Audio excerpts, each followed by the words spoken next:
سورہ البقرہ آیت 121 سے 140 تک۔ بسم اللہ الرحمن الرحیم۔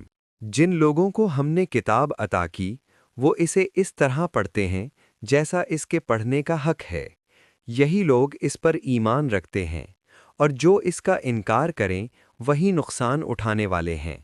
اے بنی اسرائیل، میرے وہ احسان یاد کرو جو میں نے تم پر کیے، اور یہ کہ میں نے تمہیں تمام جہان والوں پر فضیلت دی۔ اور اس دن سے ڈرو جب کوئی کسی کے کچھ کام نہ آ سکے گا، نہ کسی سے بدلہ قبول کیا جائے گا، نہ کسی کی سفارش فائدہ دے گی، اور نہ ہی کسی قسم کی مدد مل سکے گی۔ اور جب ابراہیم کو ان کے رب نے چند باتوں میں آزمایا تو انہوں نے سب پوری کر دکھائیں۔ اللہ نے فرمایا، میں تمہیں لوگوں کا پیشوا بناؤں گا۔ ابراہیم نے عرض کی، اور میری اولاد میں سے بھی؟ فرمایا، میرا یہ وعدہ ظالموں کے لیے نہیں ہوتا۔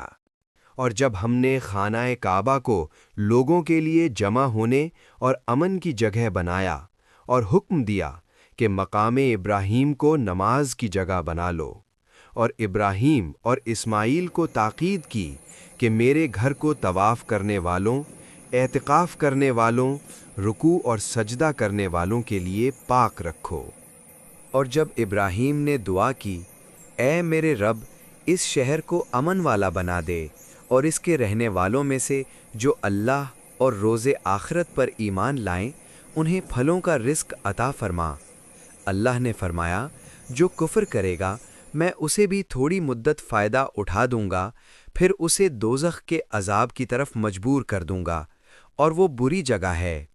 اور جب ابراہیم اور اسماعیل بیت اللہ کی بنیادیں بلند کر رہے تھے تو دعا کرتے تھے، اے ہمارے رب، ہم سے یہ خدمت قبول فرما، بے شک تو سننے والا، جاننے والا ہے۔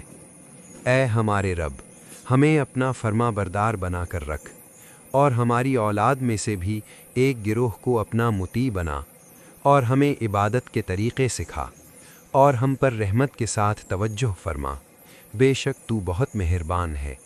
اے ہمارے رب، ان لوگوں میں انہی میں سے ایک رسول بھیج جو انہیں تیری آیتیں پڑھ کر سنائے، اور کتاب اور حکمت سکھائے، اور انہیں پاک کرے، بے شک تو غالب اور حکمت والا ہے۔ اور ابراہیم کے دین سے کون منہ پھیر سکتا ہے سوائے اس کے جو سخت نادان ہو؟ ہم نے انہیں دنیا میں بھی چنا اور آخرت میں بھی وہ صالح لوگوں میں سے ہوں گے۔ جب ان کے رب نے ان سے فرمایا اسلام قبول کرو تو انہوں نے کہا، میں رب العالمین کے آگے سر جھکا دیتا ہوں۔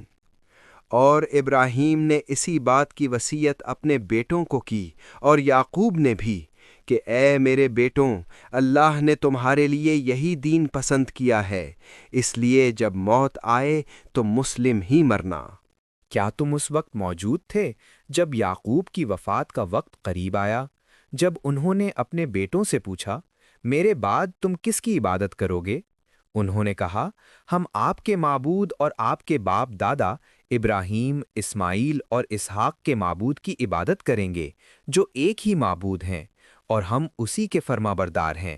یہ ایک جماعت تھی جو گزر چکی، ان کے لیے ان کے اعمال ہیں اور تمہارے لیے تمہارے اعمال، اور ان کے اعمال کے بارے میں تم سے سوال نہیں کیا جائے گا۔ اور وہ کہتے ہیں یہودی یا نصرانی بن جاؤ تو ہدایت پا جاؤ گے۔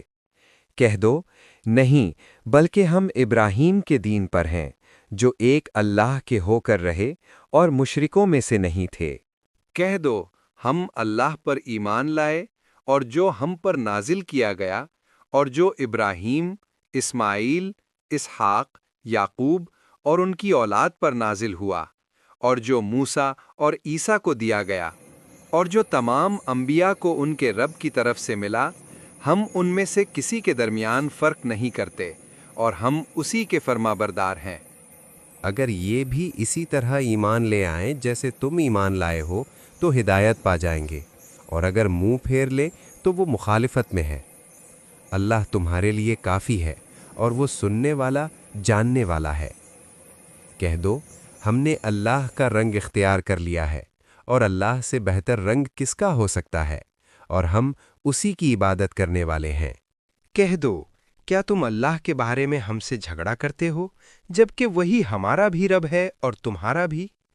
ہمارے لیے ہمارے اعمال ہیں اور تمہارے لیے تمہارے اعمال، اور ہم خالص اسی کے لیے ہیں۔ کیا تم کہتے ہو کہ ابراہیم، اسماعیل، اسحاق، یعقوب اور ان کی اولاد یہودی یا نصرانی تھے؟ کہہ دو، تم زیادہ جانتے ہو یا اللہ؟ اس سے بڑا ظالم کون جو اللہ کی گواہی چھپا لے جو اس کے پاس ہے؟ اور جو کچھ تم کرتے ہو اللہ اس سے غافل نہیں۔ یہ جماعت گزر چکی، ان کو وہ ملے گا جو انہوں نے کیا، اور تم کو وہ جو تم نے کیا، اور جو اعمال وہ کرتے تھے ان کی پرسش تم سے نہیں ہوگی۔ اس سورہ کی باقی آیات بہت جلد آپ کے لیے اپلوڈ کی جائیں گی انشاءاللہ۔ مزید صورتوں کو سننے اور سمجھنے کے لیے ویڈیو کو لائک کریں، اپنوں کے ساتھ شیئر کریں اور چینل کو سبسکرائب کرنا نہ بھولیں۔ جزاک اللہ خیرہ۔